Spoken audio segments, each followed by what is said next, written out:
is there a moment either halfway, a quarter of the way through, 3/4 of the way through, do you have any stomach drop moments where you go, oh my God, is this going to work? Oh, all the time. Yeah, I mean, What was one moment in particular?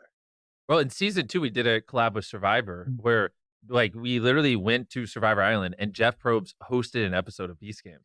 And, like, until I actually got there, I was like, "He's not doing this." Yeah. Like, why would he host an episode of Beast Games? Not only that, they were gracious enough. They were amazing to work with. They let us use some of the Survivor team during the off days, and they helped, like, set up the Beast Games on Survivor Island, and we used their camera crew, so it really feels like Survivor. Mm. And, like, I was like, "This is all a prank." Like, I'm gonna get there, and Jeff Probst is gonna be like, who are you? But no, he like we got there and he was very nice, very like he taught me a lot about hosting and like, helped me perfect some things and he hosted the episode and it was like one of the greatest things I've ever filmed in my life. It was awesome.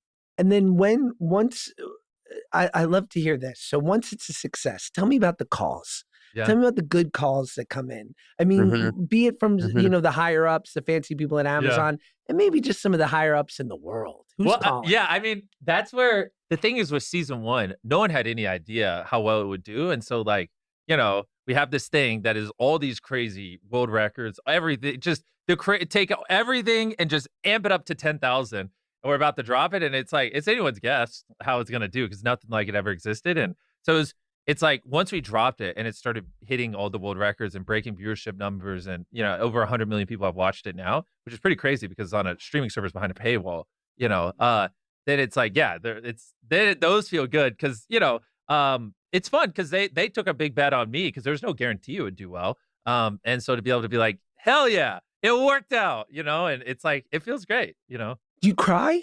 Do you ever have like moments where you're overwhelmed by how giant this all is? No, not really. Cool. The second we finished season 1, I was like, all right, let's go film season 2. I cried at a commercial earlier. You're crying at the premiere. Jimmy's Dude, I did. You did? I did. Which scene?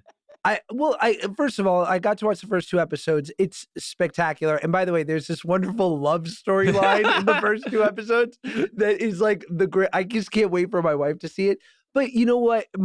I get choked up watching my son Max, who's 7 years old, who you've been incredible to, like absolutely loving every minute of it. And I was speaking with the wonderful Marta on your team. Like, it truly is. I'm not just saying this, something that my 3-year-old, 7-year-old, and my wife and I in our 30s can enjoy.